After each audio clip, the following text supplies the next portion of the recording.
بیان ہر آیت میں کیا عنوان یا ذیلی عنوان زیر گفتگو آتا ہے، اس کو ہم سمجھتے ہیں تجزیے کے ذیل میں۔ سورۃ النساء آیات 95 تا 99 کا تجزیہ۔ سب سے پہلے آیت 95 تا 96 دو آیتوں کا تجزیہ اسکرین پر آپ دیکھ سکتے ہیں، لکھا ہے مجاہدین کی فضیلت کا بیان۔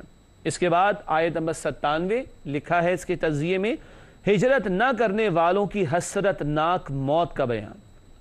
اور اس کے بعد تجزیے کے طور پر آیت نمبر 98 تا 99 کا تجزیہ، لکھا ہے کمزور مسلمانوں کے ہجرت پر قادر نہ ہونے کا بیان، کہ جو استطاعت نہیں رکھتے تھے ان کو مستثنی قرار دیا گیا، ان کا تذکرہ آئے گا انشاءاللہ آخری آیات میں 98 اور 99 میں پڑھیں گے انشاءاللہ۔ ناظرین کرام، زیر مطالعہ آیات کا ترجمہ، ربط آیات، تعارف اور تجزیے کا بیان مکمل ہوا۔ اب چلتے ہیں آیات کے ترجمے اور تشریح کی طرف۔ سب سے پہلے سورۃ النساء آیت نمبر 95 زیر مطالعہ ہے۔ رب العالمین کی طرف سے ارشاد ہوا لا يستوي القاعدون من المؤمنين غير أولي الضرر والمجاهدون في سبيل الله بأموالهم وأنفسهم فضل الله المجاهدين بأموالهم وأنفسهم على القاعدين درجة وكلا وعد الله الحسنى وفضل الله المجاهدين على القاعدين أجرا عظيما۔ سورۃ النساء آیت نمبر 95 ہے۔ آئیے کرتے ہیں اس کا ترجمہ۔ ارشاد ہوا برابر نہیں ہے مومنوں میں سے بیٹھ رہنے والے بغیر کسی عذر کے اور جو اللہ کی راہ میں جہاد کرنے والے ہیں اپنے مال اور اپنی جانوں سے۔ فضیلت دی ہے اللہ نے اپنے مال اور اپنی جانوں سے جہاد کرنے والوں کو بیٹھ رہنے والوں پر درجے میں، اور سب سے وعدہ فرمایا اللہ نے بھلائی کا، اور فضیلت دی ہے اللہ نے جہاد کرنے والوں کو بیٹھ رہنے والوں پر ایک شاندار بدلے سے۔ ناظرین کرام، یہ ترجمہ سورۃ النساء آیت نمبر 95 کا۔ آئیے اس آیت کی تشریح کی طرف چلتے ہیں۔ مجاہدین کا بیان بھی اور گھر پر بیٹھے رہنے والوں کا بیان بھی، اس میں ایک ٹیکنیکل بات ہے، وہ سمجھیں گے آگے چل کر انشاءاللہ۔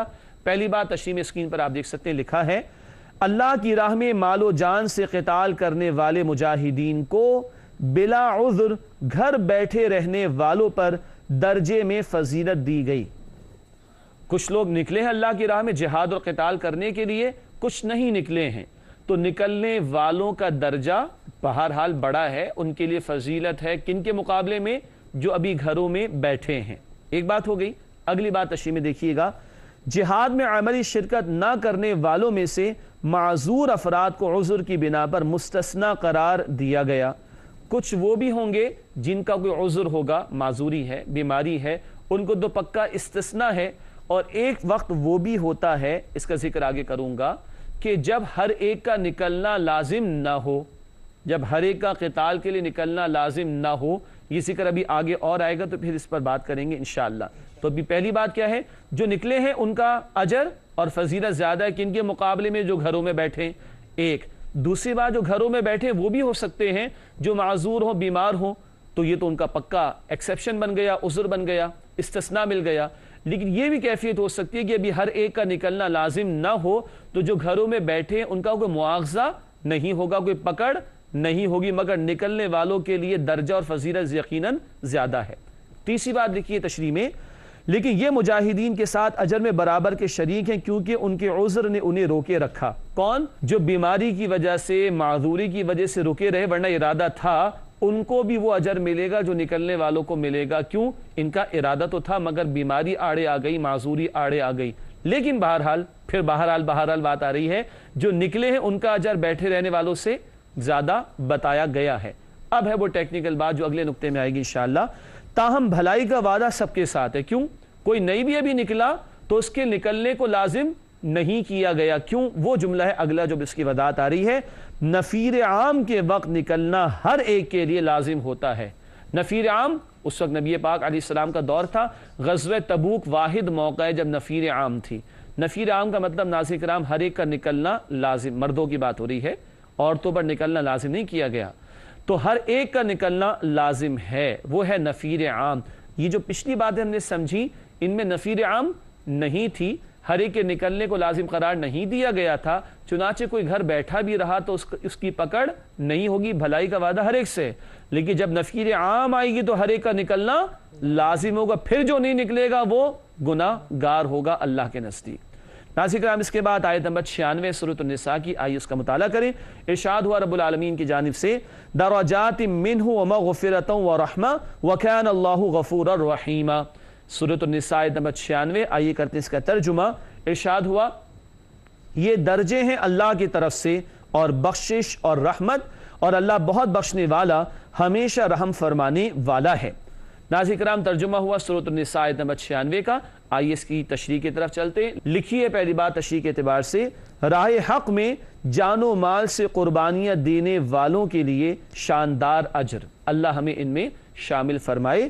راہ حق میں جان و مال سے قربانیاں دینے والوں کے لیے شاندار اجر کیا بیان ہوا ہے؟ اگلی آیت میں تشریح میں لکھا ہے جنت کے اعلیٰ درجات پر فائز کرنے اور ان کے گناہ معاف کر دیے جانے کا وعدہ۔ جنت کے اعلیٰ درجات بھی، گناہوں کی معافی بھی، اور اللہ کی رحمت کا اعلان بھی۔ درجات ہی درجات ہیں، کن کے لیے؟ بیٹھے رہنے والوں کے لیے نہیں، اللہ کی راہ میں قربانیاں دینے والوں کے لیے۔ اللہ ہمیں ان میں شامل فرمائے۔ ناظرین کرام، اس کے بعد سورۃ النساء آیت نمبر 97 ہے۔ رب العالمین کی طرف سے ارشاد ہوا ان الذین توفاہم الملائکۃ ظالمی انفسہم قالوا فیم کنتم قالوا کنا مستضعفین فی الارض قالوا الم تکن ارض اللہ واسعۃ فتہاجروا فیہا فاولئک مأواہم جہنم وساءت مصیرا۔ سورۃ النساء آیت نمبر 97 ہے۔ آئیے کرتے ہیں اس کا ترجمہ۔ ارشاد ہوا بے شک وہ کہ جن کی جانیں قبض کرتے ہیں فرشتے اس حال میں کہ وہ اپنی جانوں پر ظلم کرنے والے تھے، فرشتے پوچھتے ہیں کہ تم کس حال میں تھے؟ وہ کہتے ہیں کہ ہم زمین میں بے بس تھے۔ فرشتے کہتے ہیں کہ کیا اللہ کی زمین کشادہ نہیں تھی کہ تم اس میں ہجرت کر جاتے؟ پس یہی ہیں جن کا ٹھکانہ جہنم ہے اور وہ لوٹنے کی بہت ہی بری جگہ ہے۔ اللہم اجرنا من النار، اے اللہ ہم سب کو آگ کے عذاب سے محفوظ فرما۔ ناظرین کرام، یہ ترجمہ ہوا سورۃ النساء آیت نمبر 97 کا۔ آئیے اس آیت کی تشریح کی طرف چلتے ہیں۔ وہ لوگ جنہوں نے جانتے بوجھتے ہجرت نہیں کی، کوئی عذر نہیں تھا، ان کا تذکرہ اب آ رہا ہے۔ آئیے تشریح کی طرف چلتے ہیں سورۃ النساء آیت نمبر 97 کے حوالے سے۔ پہلی بات لکھیے تشریح میں، اسکرین پر آپ دیکھ سکتے ہیں، ہجرت پر قادر ہونے کے باوجود اس سے گریز کرنے والوں کو ظالم کہا گیا۔ ہجرت پر قادر ہونے کے باوجود اس سے گریز کرنے والوں کو ظالم کہا گیا۔ یہ بات پہلے آ چکی ہے نا کہ کچھ منافقین تھے جو مدینہ طیبہ سے باہر ارد گرد کے قبائل اور علاقوں میں آباد تھے، اور ان کو کہا جا رہا تھا ہجرت کر کے کہاں آ جائے؟ مدینہ طیبہ میں۔ یاد آ رہی ہے بات؟ ناظرین کرام، آپ کو بھی یاد ہوگا، ایک ٹیکنیکل بات تھی، مسکنسیپشن ہو جاتا ہے، اس کی وضاحت ہم نے کی تھی اس پروگرام میں۔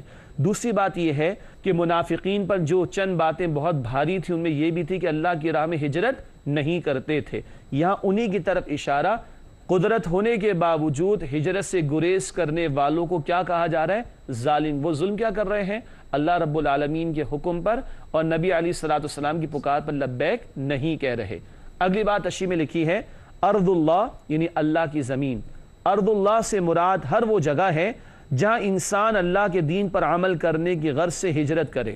صحابہ کرام نے مکہ مکرمہ سے ہجرت فرمائی کہاں؟ مدینہ طیبہ۔ کاہے کے لیے؟ اللہ کے دین پر عمل اور اس کے نفاذ کے لیے۔ اگر ایک خطے زمین میں شریعت کے احکامات پر عمل اور نفاذ ممکن نہ ہو تو کوئی ایسا خطہ اگر موجود ہو جہاں عمل بھی ہو، شریعت کے احکامات پر نفاذ بھی کیا جا سکتا ہو، تو وہاں ہجرت کی جائے گی۔ اس بات کی طرف اشارہ کیا گیا ہے۔ اگلی بات تشریح میں لکھی ہے یہاں مدینہ طیبہ مراد ہے۔ یہاں اللہ کی زمین سے مراد مدینہ طیبہ کہ نبی پاک صلی اللہ علیہ وسلم یہاں تشریف لا چکے ہیں، اور وہ منافقین، پھر عرض کر رہا ہوں، جو ارد گرد کے قبائل اور علاقوں میں ان کو بلایا جا رہا ہے کہاں؟ کہ وہ آئیں مدینہ طیبہ میں ہجرت کر کے۔ اس کے بعد تشریح میں لکھا ہے ان لوگوں کے گھر بار کی محبت تھی جو ہجرت میں مانع ہو گئی۔ مانع، منع کرنا، روک دینا۔ یہ دنیا کی محبت میں ڈوب کر جان بچانے، مال بچانے، دنیا بچانے کے چکر میں رک گئے اور انہوں نے ہجرت نہیں کی اللہ کی راہ میں۔ مزید آگے لکھا ہے ایسے لوگوں کی موت کے وقت فرشتوں کی ملامت کا بیان۔ فرشتے بڑی سختی کے ساتھ ان کی روح قبض کرتے ہیں۔ ایسے لوگوں کی موت کے وقت فرشتوں کی ملامت کا بیان ہے۔ ناظرین کرام، تھوڑا سا وقفہ ہمارے آپ کے درمیان حائل ہے، لیکن بات کیونکہ اہم ہے تو میں چاہتا ہوں کہ مکمل بات ہمارے سامنے آئے۔ چنانچہ معذرت کے ساتھ وقفہ لیتے ہیں اور آپ سے ملاقات کرتے ہیں اس وقفے کے بعد۔ السلام علیکم ورحمۃ اللہ وبرکاتہ۔ ناظرین کرام، پروگرام بصیرت القرآن میں خوش آمدید۔ وقفے سے پہلے سورۃ النساء آیت نمبر 97 کا مطالعہ کر رہے تھے. منافقین کا ذکر آیا تھا کہ جو ہجرت نہیں کر رہے تھے اللہ کی راہ میں, مدینہ طیبہ نہیں آ رہے تھے ہجرت کر کے, ہٹے کٹے بھی تھے اور ان کے پاس اسباب بھی تھے, قدرت بھی تھی, اس کے باوجود ہجرت نہیں کی. ان کی دنیا کی محبت, مال و اسباب کی محبت آڑے آ گئی تھی, ان کا تذکرہ جاری تھا. آئیے اگلا نقطہ سمجھتے ہیں, ایسے لوگوں کی موت کے وقت کیا ہوتا ہے. لکھا ہے تشریح آپ اسکرین پر دیکھ سکتے ہیں, ایسے لوگوں کی موت کے وقت فرشتوں کی ملامت کا بیان, بڑی سختی سے ان کی روح نکالی جاتی ہے. اللہ ہمیں موت کی سختی سے محفوظ رکھے. اور فرشتے کہتے ہیں کہ کیا اللہ کی زمین کشاد اور وسیع نہیں تھی کہ تم ہجرت کر جاتے, تمہارے پاس وسائل بھی موجود تھے. ڈانٹ ڈپٹ کے ساتھ فرشتے ان کی روح قبض کرتے. اللہ تعالیٰ موت کی سختی سے ہم سب کی حفاظت فرمائے. آخری بات ان کے انجام کے طور پر بیان ہوئی جہنم کی آگ. لکھا ہے آگے تشریح میں, ان کے لیے جہنم کی وعید سنائی گئی. یہ وہ ظالم کہ جنہوں نے اللہ اور رسول علیہ السلام کی پکار پر لبیک نہیں کہا, دنیا کی محبت میں غرق ہوئے اور اللہ کی راہ میں ہجرت نہیں کی, ان کا ٹھکانہ جہنم کی آگ بیان کی گئی. اللہم اجرنا من النار, اے اللہ ہم سب کو آگ کے عذاب سے محفوظ فرما.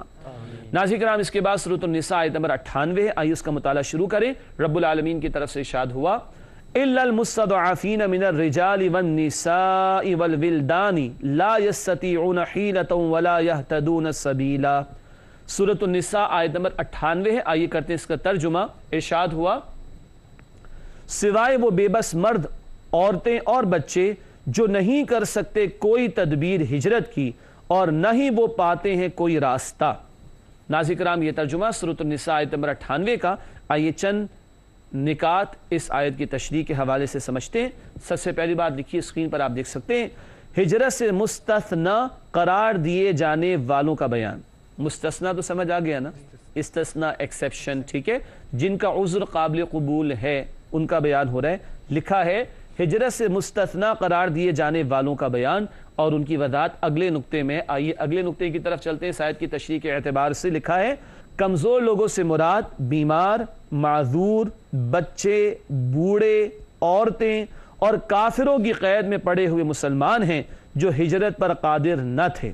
جیسے بہت سے لوگ مکہ مکرمہ میں رہ گئے تھے اور ابھی اگلا نقطہ بیان ہوگا, کچھ کے پاس وسائل نہیں تھے, کچھ بوڑھے تھے, کچھ عورتیں تھیں, کوئی کسی کے زیر بار تھا اور وہ مکہ سے ہجرت کرنے کی قدرت نہیں رکھتے تھے. یہ ان کی طرف اشارہ, اور ان کا عذر اللہ کے قابل قبول, تو ان کو ہجرت سے مستثنا قرار دیا گیا.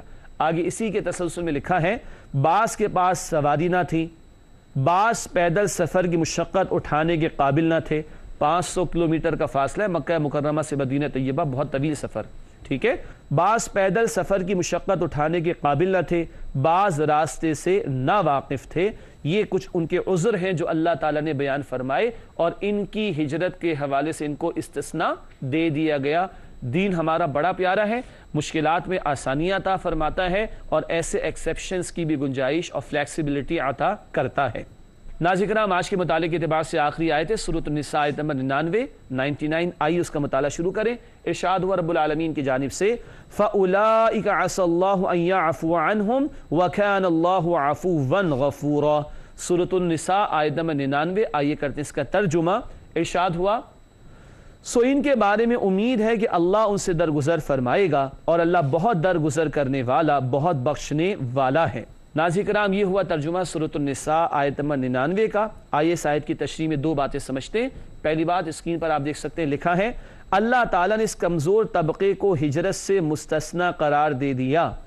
اتنا ہی نہیں کہ مستثنا قرار دیا کیونکہ مجبور تھے, بلکہ اگلی بات بھی لکھا ہے ان کے لیے معافی کا وعدہ فرما دیا گیا کہ ان کے لیے معافی بھی ہے کیونکہ اللہ معاف فرمانے والا, بخش دینے والا ہے. ناظرین کرام نوٹ کیجئے, جہاں بندہ مجبور اور لاچار ہوا, عمل نہیں بھی کر رہا یا نہیں کر پا رہا, تو عذر بھی قبول اور معاف بھی کر دیا. اور کہیں ہٹے کٹے ہوں جیسے کہ منافقین, قدرت بھی رکھتے اور عمل نہیں کرتے تو پکڑ بھی ہوگی اور عذاب بھی دیا جائے گا. یہ ہے اللہ کے قوانین جن کا کچھ بیان ہمارے سامنے آیا. ناظرین کرام, الحمدللہ آج کی زیر مطالعہ آیات کا بیان مکمل ہوا. سورۃ النساء آیات 95 تا 99 کا ہم نے مطالعہ کیا ہے. اب چلتے ہیں ہمارے نوجوان ساتھیوں کی جانب. اب ان کا وقت ہے, کافی دیر بعد آتا ہے, اب ان کے لیے وقت ہے سوالات کے اعتبار سے. آئیے ان سے دریافت کرتے ہیں کہ وہ ہم سے کیا پوچھنا چاہتے ہیں. جی پہلا سوال. جی سر, میں چاہتا ہوں کہ ہجرت کا مفہوم کیا ہے, اس کے مختلف پہلوؤں پر تھوڑی روشنی ڈال دیں. ہجرت کا مفہوم کیا ہے؟ بہت پیارا سوال ہے اور اس کے مختلف پہلوؤں پر روشنی ڈال دیجئے۔ ان کے سوال سے مجھے ایک حدیث یاد آ گئی اور ناظرین کرام وہ ہجرت اللہ کے فضل سے یاد آ گئی جو ہر گھنٹے مجھے اور آپ کو کرنی ہے، وہ ہجرت جو ہر گھنٹے مجھے اور آپ کو کرنی ہے۔ سوال ہے کہ ہجرت کے معنی کیا ہیں؟ ہجر کے معنی علیحدہ ہونے کے ہوتے ہیں۔ ہجر اور وصال یہ شاعری کی بھی اصطلاحات ہے نا، ہجر علیحدہ ہونا، وصال مل جانا۔ تو ہجرت کے معنی کیا ہے؟ علیحدہ ہونا۔ ہر گھنٹے اور بلکہ ہر منٹ کی ہجرت کیا ہے؟ حدیث شریف میں آیا، عرض کی گئی یا رسول اللہ علیہ السلام ای الہجرت افضل یا رسول اللہ، اے اللہ کے رسول علیہ السلام افضل ہجرت کون سی ہے؟ فرمایا کہ انتا حجورا، ہجرت سے انتا حجورا ما کریہ ربک، تم ہر وہ بات چھوڑ دو، ہر اس بات سے علیحدہ ہو جاؤ، ہر وہ عمل ترک کر دو ما کریہ ربک جو تمہارے رب کو ناپسند ہو۔ سمجھ آیا؟ ناظرین کرام یہ ہجرت روزانہ کرنی، رب کو جو ناپسند ہے اس کو چھوڑ دو۔ رب کو پسند نہیں ہے کہ بندہ نماز چھوڑے تو نماز ادا کر لو، رب کو پسند نہیں ہے کہ تم جھوٹ بولو تو جھوٹ بولنا چھوڑ دو۔ باقی مثالیں خود سمجھ لیجئے آپ۔ تو افضل ہجرت جو ہر گھنٹے ہر منٹ میں مطلوب ہے وہ کیا ہے؟ ہر وہ بات چھوڑ دو جو تمہارے رب کو ناپسند ہو۔ چھوڑ دینے کی انتہا مکہ مکرمہ سے مدینہ طیبہ ہجرت ہوئی، کاہے کے لیے؟ اللہ کے دین کی خاطر۔ صحابہ کرام نے گھر بار کو، کسی نے بیوی بچوں کو، کسی نے والدین کو، کسی نے بھائیوں کو چھوڑا کہ وہ خطہ زمین مل جائے جہاں اللہ کے کلمے کی سربلندی ہو۔ جی اگلا سوال۔ بسم اللہ الرحمن الرحیم۔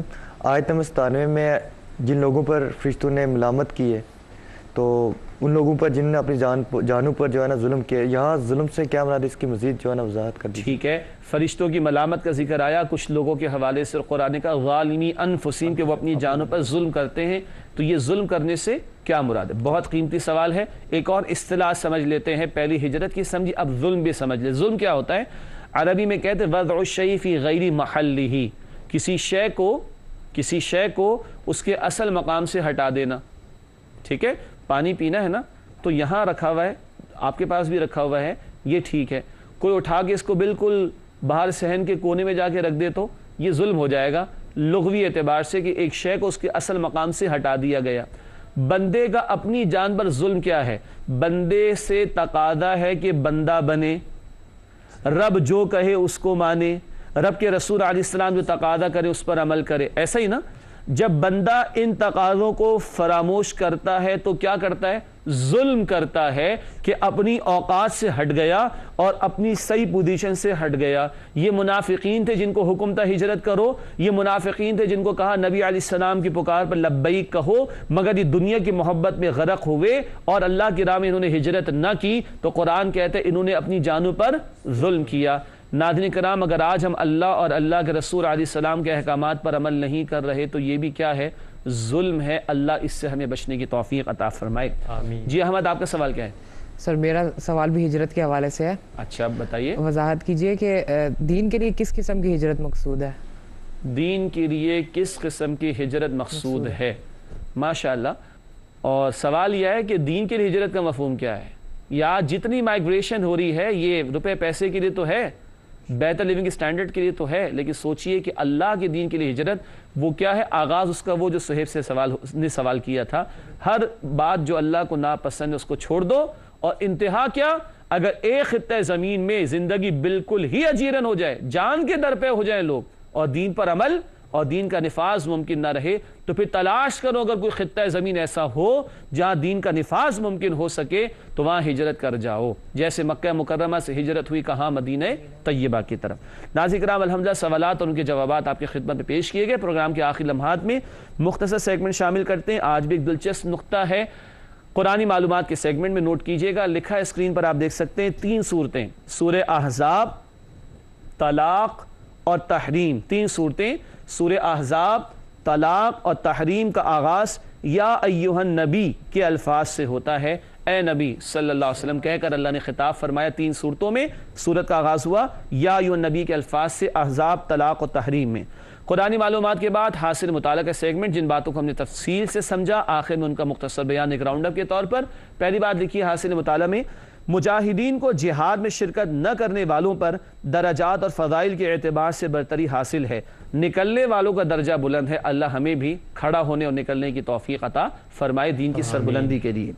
اگلی بات حاصل مطالعہ میں ہمارے سامنے ہے، بلا عذر ہجرت میں عدم شرکت کرنے والوں کا ٹھکانہ جہنم ہے، جیسے کہ منافقین کا بیان آیا۔